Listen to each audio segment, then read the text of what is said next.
Pandemya. Enero 2020 nang tumanas ng pandemya na COVID-19 ang ating bansa. Maraming pamilya ang lumalas ng hirap sanhi ng pandemya. Naapektuhan ang mga mag-aaral. Hindi na sila nakapupunta sa paaralan para sa face-to-face classes dahil na rin sa ipinagbabawal ng pamahalaan upang proteksyonan ang mga kabataan sa lumalaganap na virus. Ang pandemya ay marami ng buhay ang kinuha, lalo na ang mga doktor at nurse na nasa ospital. May dumating na bakuna para sa COVID-19, ngunit ito ay hindi sapat upang lahat ng tao sa Pilipinas ay mabakunahan. Kinakailangan pa rin nating mag-ingat upang hindi tayo madapuan ng virus. Kailangan nating tanggapin na matagal pa bago maibabalik sa normal ang dati nating buhay gawa ng pandemyang ito. Unang tanong, tungkol saan ang salaysay? A. Pandemya dulot ng COVID-19. B. Maraming pamilya ang naghihirap. C. Mag-ingat dahil sa virus. D. Ang bakuna. Number 2. Ano ang paksa ng talatang binasa? A. Ang pandemya ay maraming buhay ang kinuha. B. Matagal pa bago maibalik sa normal ang dati nating buhay. C. Kailangan mag-ingat upang hindi mahawaan ng virus. D. Naapektuhan ang mga mag-aaral. Number 3. Anong sakit ang dulot ng pandemya? A. Virus. B. COVID-19. C. Lagnat at ubo. D. Dengue. Number 4. Saang bahagi ng sanaysay mababasa ang paksa ng talata? A. Unang bahagi. B. Gitnang bahagi. C. Huling bahagi. D. Hindi nabanggit. Para naman sa ikalawang bahagi. Number 5. Ano ang dapat mong gawin upang makatulong sa pagpigil ng pagkalat ng COVID-19? A. Makinig ng balita upang malaman ang pinakahuling pangyayari tungkol sa pandemya. B. Lumabas ng bahay upang makasagap ng balita. C. Sundin ang pinag-uutos na health protocol at pagsusuot ng face mask. D. Palaging maligo at maghugas ng kamay. Sa ikatatlong bahagi ng ating pagsasanay, gawain sa pagkatotoo bilang 3. Tukuyin ang paksa sa bawat sanaysay. Piliin ang letra ng tamang sagot. Gawin ito sa iyong sagutang papel. Matalik na kaibigan ang turing ko sa kanya. Kahit saan ako magpunta, ay kasama ko siya. Mabilis siyang tumakbo at malakas tumahol. Palagi kami naghahabulan sa aming bakuran. Minsan, isang araw, bigla na lamang siyang naging matamlay at ayaw kumain. Kaagad ko siyang dinala sa doktor. Kinabukasan, malakas na ulit siyang kumain at nakikipaglaro na sa akin. Tuwang-tuwa ako sa pagbabalik ng kanyang sigla. Ang aso kong si Primo. Tukuyin ang paksa sa bawat sanaysay. Ang aking kalaro. Ano ang paksa sa kwento? Ang magkakaibigan, ang aking kalaro. Masaya ang aming tahanan, ang aking alagang aso. Number 2. Mahilig umawit si Ana. Mali po yun. Ang nakalagay po dapat dyan ay mahilig umawit si Ana. Sinasabayan niya ang lahat ng nursery rhymes na kanyang naririnig. Ibinili siya ng kanyang nanay ng mga Binili siya ng kanyang mga magulang. Take 2. Ibinili siya ng kanyang mga magulang ng sariling microphone. Sa kanyang pagtanda, natutuhan na rin niya ang gumawa ng sariling awit. Halos lahat ng kanyang sinulat na awitin ay nagustuhan ng mga nakaririnig. Tuwing may okasyon, sa kanilang bayan, siya ay naiimbitahan upang iparinig ang kanyang magandang tinig. Maraming siyang kababayang napapahanga kapag narinig ang kanyang malamyos na tinig. Ano ang paksa sa kwento? A. Pagkahilig ni Ana sa pag-awit. B. Ang pagsusulat ng awitin. C. Umaawit sa mga pagtitipon. D. Sinasabayan ang nursery rhymes. Para sa ika-4 na bahagi. Likas na magalang ang mga Pilipino. Ang pagmamano sa matanda ay nagpapakita ng pagiging magalang. Pagsasabi ng po at opo ay hindi kinalilimutan. Ikarangal ng bawat magulang ang mga anak na taglay ang magandang asal na pagiging magalang. Ano ang paksa sa talata?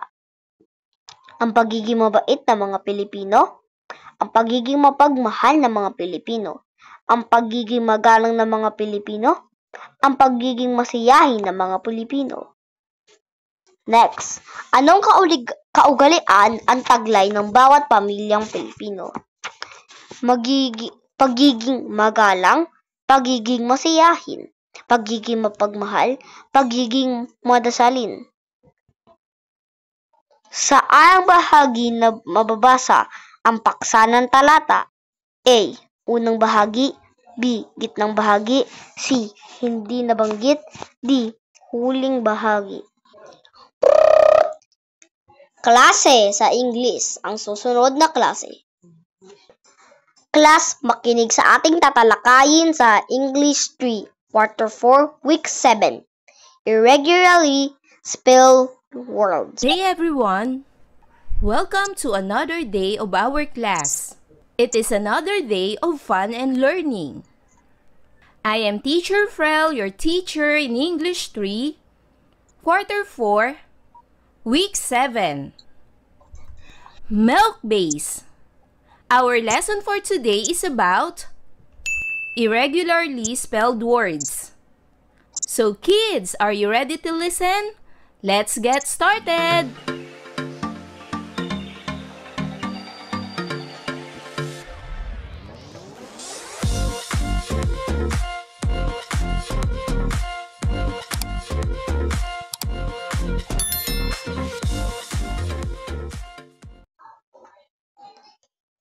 At the end of this lesson, you are expected to recognize and read some irregularly spelled words.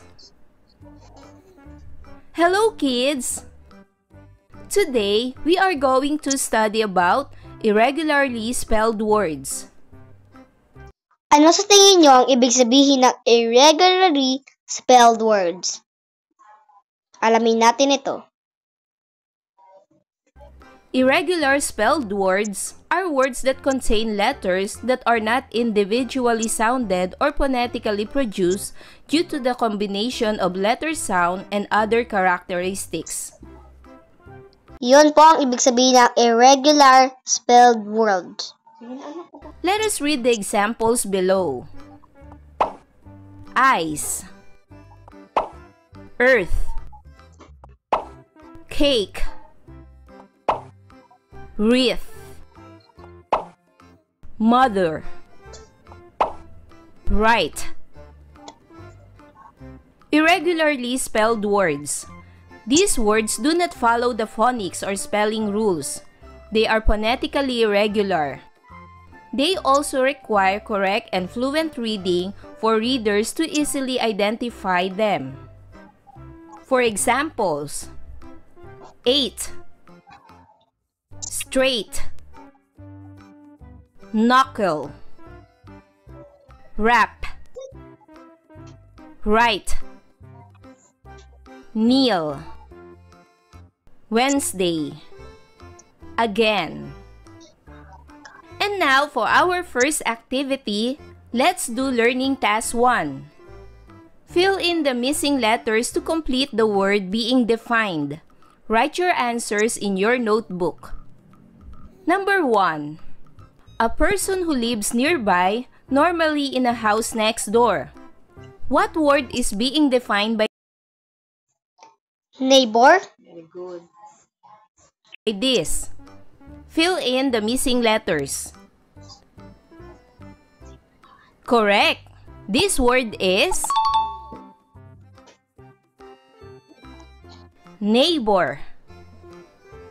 Number 2, a tying of rope, string, cord, or other material. Galing mo ah. Not ang aking sagot. What word is being defined by this? Fill in the missing letters. Ako nga, nahirapan ko. Correct. This word is not. Ang galing mo. Number 3, a plastic, metal, or wood with a row of narrow teeth used for fixing the hair. What Comb ang aking sagot. Ano sa inyo? word is being defined by this? Fill in the missing letters. Correct. This word is comb. Number 4, a Filipino tradition which celebrates a young woman's 18th birthday. What word is being defined by this? Debut ang aking sagot. Fill in the missing letters. Correct. This word is debut. And number 5, the measurement from head to foot or top to bottom. What word is Height ang aking sagot. Ano sa inyo? I-comment nyo na lang. word is being defined by this? Fill in the missing letters. Correct. The answer is height. For learning task 2, complete the analogy by supplying the irregularly spelled antonyms. Write your answers in your notebook. For example, short. The antonyms of short is tall. Number 1, black. What is the antonym of black? White. White. Correct. White. Antonym kasalungan. Number 2, day. What Night. is the antonym of day? Correct. Night. Number 3, open. What is Close. the antonym of open? Ano na i-post? Correct. Close. Number 4, far. What Ano na i-post? At ayan. Near. is the antonym of far? Correct. Near. Number 5, big. What is Small. the antonym of big? Correct. Small. Next, for the learning task 3, read the words below. If the word is irregularly spelled, put a check mark and X if not. Write your answers in your notebook. Okay, class. Kayo naman po ang sumagot. Number 1, 4. Is this word irregularly spelled? Check or cross? Correct. It is check. Number 2, bad. Is this word irregularly spelled? Check or cross? Wow. Correct. Cross. Number 3, enough. Is this word irregularly spelled? Check or cross? Correct. Check. Number 4, rat. Is this word irregularly spelled? Check or cross? Normal na spelling, hindi irregular, no? Correct. Cross. Number 5, caught. Is this word irregularly spelled? Check or cross? Correct. Check. Number 6. Loud. Is this word irregularly spelled? Check or cross? Very good. Check. Number 7. Mouth. Is this word irregularly spelled? Check or cross? Very good. Check. Number 8. Go. Is this word irregularly spelled? Check or cross? Very good. Cross. Number 9. Net. Is this word irregularly spelled? Check or cross? Very good. Cross. And number 10. Busy. Is this word irregularly spelled? Check or cross? Very good. Check. Okay na. And next, for the learning task 4, Ano yung task for? appropriate words. Choose the answers from the word bank below. Write your answers in your notebook. The words are beautiful, wait, disease, please, rough, ring. Number 1. Would you blank pass the dessert? What is the appropriate word for this? Very good. The appropriate word is please. Would you please pass the dessert? Nakuha niyo ba ang sagot? Number 2. The blank spreads all over the town. What is the appropriate word for this? Ano ba ito? Very good. The appropriate word for this is disease. Bakit daw? The disease spreads all over the town. Number 3. You are the most blank girl I have ever seen. What is the appropriate word for this? Very good. The appropriate word for this is beautiful. You are the most beautiful girl I have ever seen. Number 4. She needs to lose blank for health reasons. What is the appropriate word for this? Very good. The appropriate word for this is weight. She needs to lose weight for health reasons. Number 5. Wash the clothes, then blank them out thoroughly. What is the appropriate word for this? Very good. The appropriate word for this is wring. Wash the clothes, then wring them out thoroughly. Next, for the learning task 5, match the pictures in column A with their appropriate names in column B. Write the letters of your answers in your notebook. Number 1. What is the appropriate word for this picture? Is it A, anchor, B, wrinkle, C, night, D, knee, or E, sprout? What is the correct answer? Sabi ko na agad na para matapos na tayo. Correct.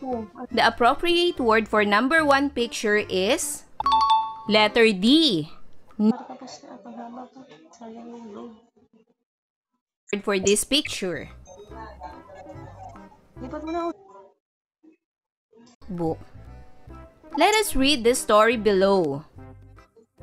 Lito's curiosity heightened when news about COVID-19 broke out. He has many questions about the things happening around. One day, when his mother was busy cleaning the house, he asked, "Nanay, why do people wear masks when they go out?" Her mother carefully explained the reason, so Lito would understand. Mamaya na yan, anak. Pero kopya. When working on his module, Ating puputulin na ang ating kwento tungkol doon. Magbalik-aral na muna tayo. Pakikopya ito sa inyong notebook. Ganyan. Irregular spelled words are words that contain letters that are not individually Let us read the example below. Ice, earth, cake, wheat, mother, right. Para naman sa susunod, examples. Hindi kagaya ng 8, food. straight, knuckle, wrap, right, kneel, Wednesday again. Game na, anak. Yan ako.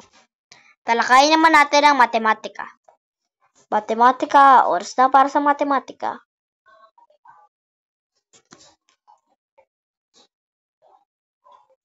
Magandang araw mga bata!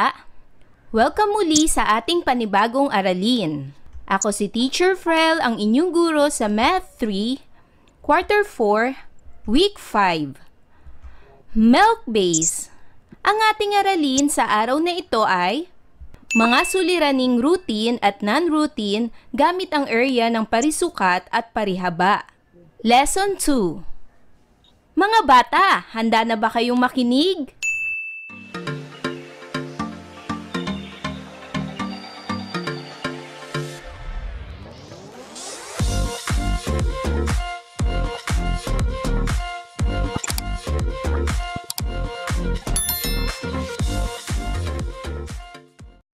Sa araling ito, ikaw ay inaasahan na matukoy ang mga paraan sa pagkuha ng area ng parisukat at parihaba at maisagawa ang pagkuha ng area sa mga suliraning routine at non-routine. Kumusta mga bata? Sa nakaraang aralin ay natutuhan ninyo ang pagsukat ng area gamit ang angkop na unit na maaaring sentimetrong kuwadrado o square centimeter at metrong kuwadrado o square meter. Sa araling ito ay pag-aaralan natin ang tungkol sa suliraning routine at non-routine gamit ang area ng parisukat at parihaba. Simulan na natin ang pag-aaral ng ating aralin sa araw na ito. Tingnan ang halimbawa sa ibaba. Suriin mo kung paano ipinakita ang mga suliraning routine at non-routine na gamit ang area ng parisukat at parihaba. Ang kwaderno ay may sukat na 20 cm haba o length at 15 cm lapad o width. Ano ang area ng kwaderno? Unang katanungan, ano ang hugis ng kwaderno? Tama! Makikita natin sa larawan na ang hugis ng kwaderno ay parihaba. Pangalawang katanungan, ano ang ginamit na unit para sa sukat ng kwaderno? Magaling! Ang ginamit na unit para sa sukat ng kwaderno ay sentimetro o centimeter. Pangatlong katanungan, paano mahanap ang area ng kwaderno? Mahusay! Ang pagkuha ng area ng kwaderno na may hugis na parihaba ay length times width. Ibig sabihin, area ng parihaba equals length o haba times width o lapad. Ang formula para sa area ng parihaba ay area equals length times width. Ang haba o length ng kwaderno ay 20 cm, imumultiply natin sa width o lapad ng kwaderno na may 15 cm. Kaya 20 cm times 15 cm equals 300. At ang gagamitin nating unit para dito ay square centimeter. Kaya ang area ng parihaba o ng kwaderno ay 300 square centimeter. Ang sagot para sa pangatlong katanungan ay ang area ng kwaderno ay 300 square centimeter. Tandaan, ang pagkuha ng area ng parihaba ay area equals length times width o area equals L times W. Sa pagkuha naman ng area ng parisukat ay side by side o tagilirang ulit. Halimbawa, ang orasan. Ang hugis ng orasan ay hugis parisukat. Ang bawat tagiliran ng parisukat ay may magkakaparehong haba o sukat. Kaya, area ng parisukat equals side by side o tagilirang ulit equals unit times unit. Halimbawa, ang sukat ng bawat tagiliran ng orasan ay 30 cm o 30 cm. Ang side by side nito ay may 30 cm na sukat. ito ay may pare-pareho lamang sukat. Kaya, ang formula para sa area ng parisukat ay area equals side by side o area equals S times S. Kaya ang sukat o area ng side by side ng orasan ay 30 cm times 30 cm. 30 times 30 equals 900. At ang unit na ating gagamitin ay square centimeter. Kaya ang area ng parisukat o area ng orasan ay 900 square centimeter. Tandaan, ang pagkuha ng area ng parisukat ay area equals side by side o area equals S times S. Upang lalo pa ninyong maunawaan ang tungkol sa ating aralin, ay magsanay tayo. Gawin natin ang pagsasanay bilang isa. Gumuhit ng angkop na ilustrasyon upang makatulong sa pagsasagot at lutasin ang suliranin. Gawin ito sa iyong sagutang papel. Una, si tatay ay bumili ng sobrang parihaba para sa takdang aralin ng kanyang anak na si Digoy. Kung ang sobre ay may sukat na 17 cm haba o length at 10 cm lapad o width, ano ang area nito?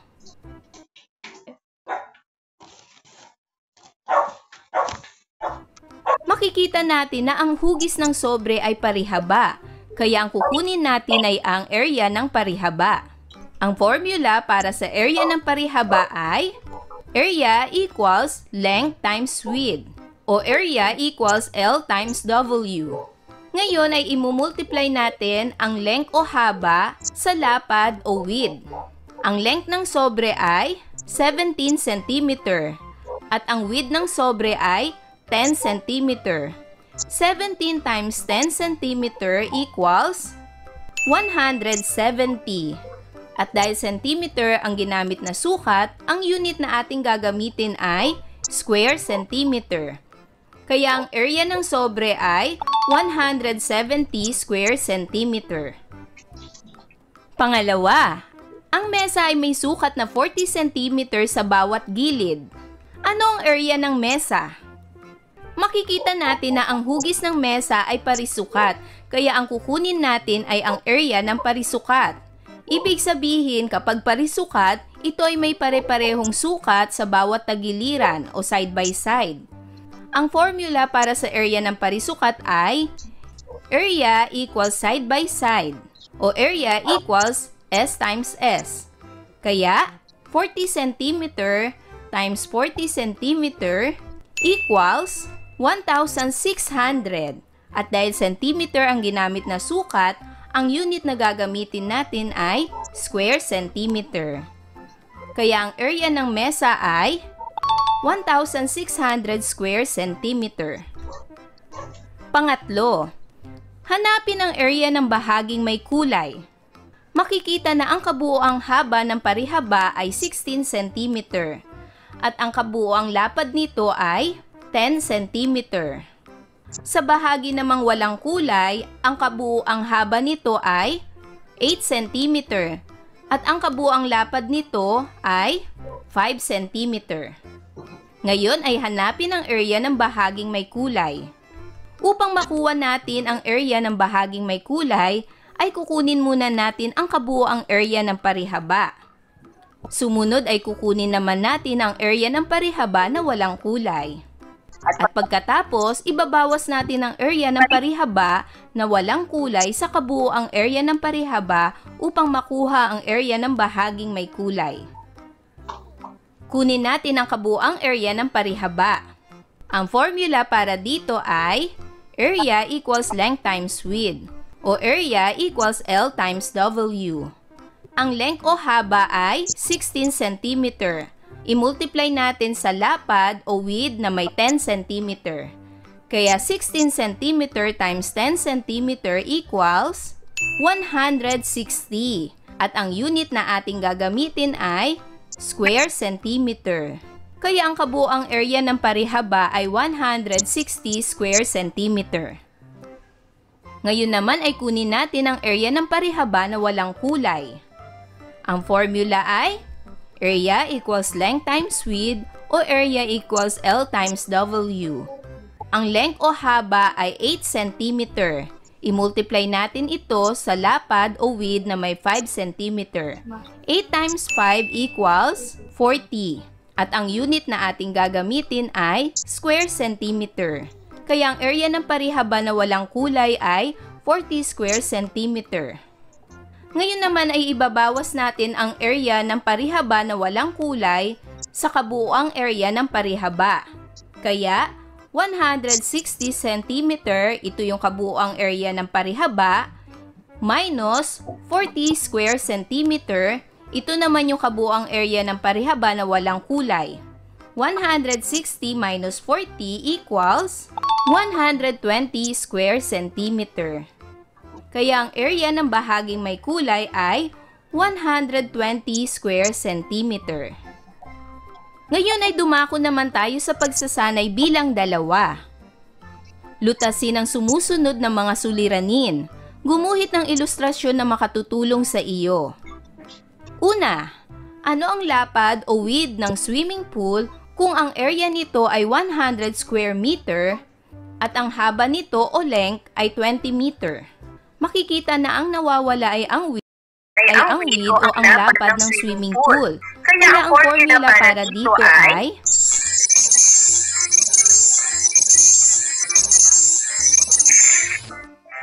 width equals area divided by length.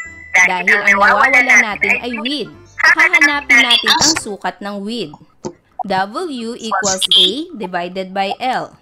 I-divide natin ang area na may sukat na 100 square meter sa length o haba na may sukat na 20 meter. Kaya 100 square meter divided by 20 meter equals 5 meters. Kaya ang sukat ng width ay 5 meters. Ang width o lapad ng swimming pool ay 5 meter. Pangalawa, anong area ng papel kung ang sukat nito ay 12 cm na haba o length at 6 cm na width o lapad?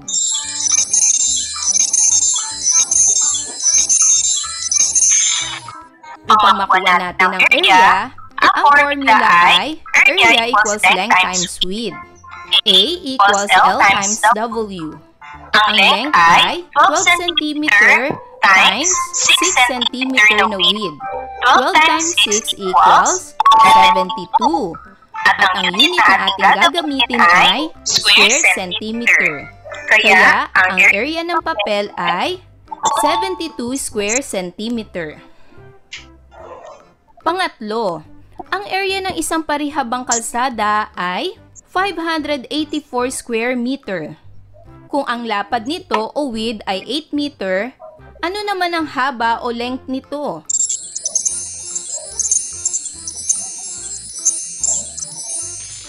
Ang nawawala natin ay ang haba o length. Kaya ang formula para dito ay length equals area divided by width. O L equals A divided by W. Kaya ang gagawin natin ay i-divide natin ang 584 square meter na area sa 8 meter na lapad o width. Kaya 584 square meter divided by 8 equals 73 meters. Kaya ang length o haba ng kalsada ay 73 meters. Para naman sa pagsasanay bilang 3, pag-aralan ang iba't ibang figure. Hanapin ang nawawalang haba, lapad at gilid para makuha ang area ng parisukat. Gawin ito sa iyong kwaderno.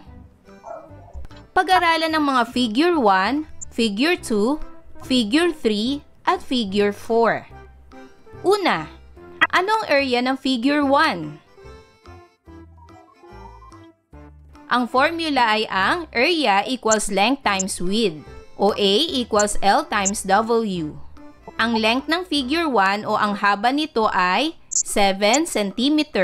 At ang width o lapad ng figure 1 ay 6 cm. Kaya 7 times 6 equals 42 square centimeter. Ang figure 1 ay may area na 42 square centimeter. Pangalawa, Ano naman ang area ng figure 2? Kunin natin ang formula. Area equals length times width, o A equals L times W. Para naman sa figure 2, ang length o haba nito ay 4 cm at i-multiply natin ito sa width o lapad na may 6 cm. Kaya 4 times 6 equals 24 square centimeter.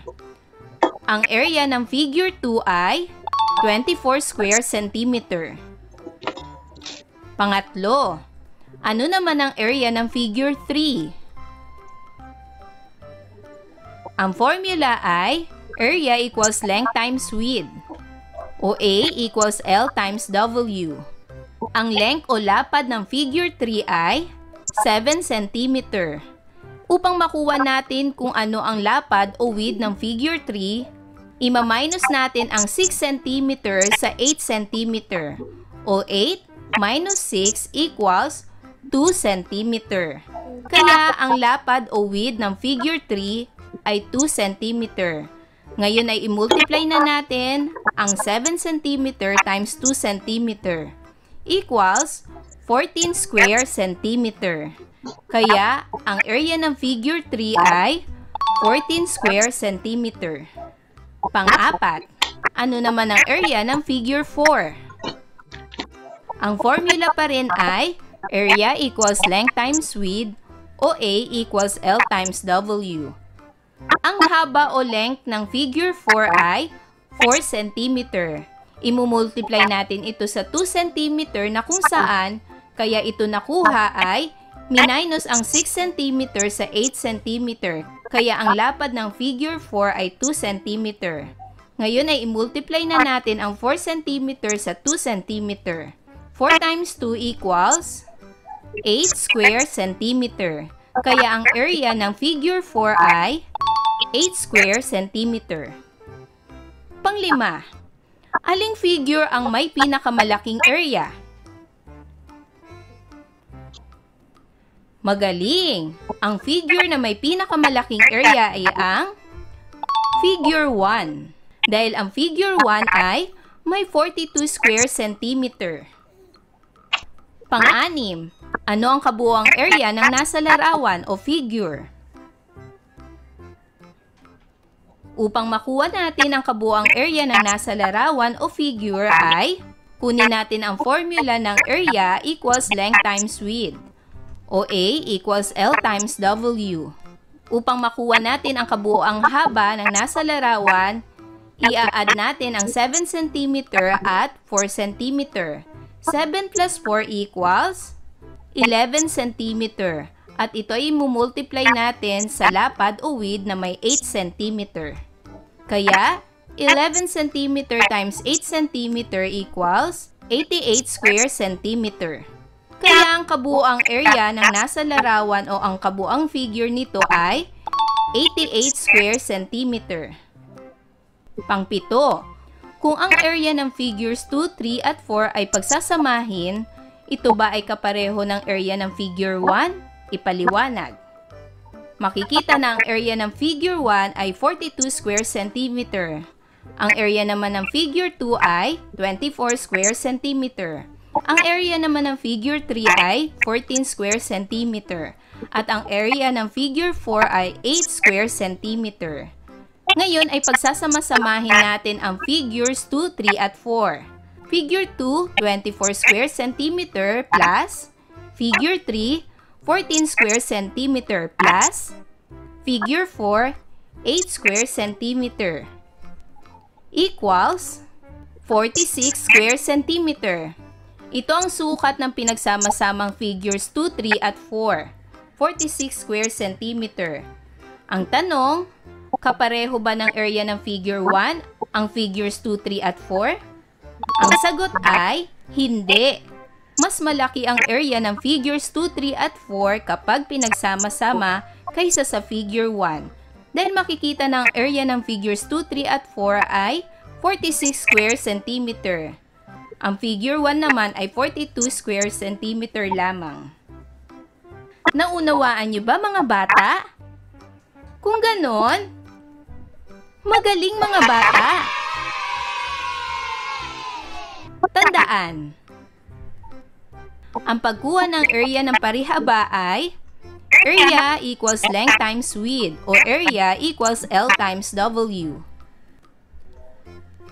Ang pagkuha naman ng area ng parisukat ay area equals side by side o area equals S times S. Ang pagkuha ng sukat ng length ay length equals area divided by width. Ang pagkuha naman ng sukat ng width ay width equals area divided by length. Ayan mga bata, naibigan nyo ba ang ating aralin sa araw na ito? Magaling! Muli ang ating tinalakay sa asignaturang math ay mga suliraning routine at non-routine gamit ang area ng parisukat at parihaba.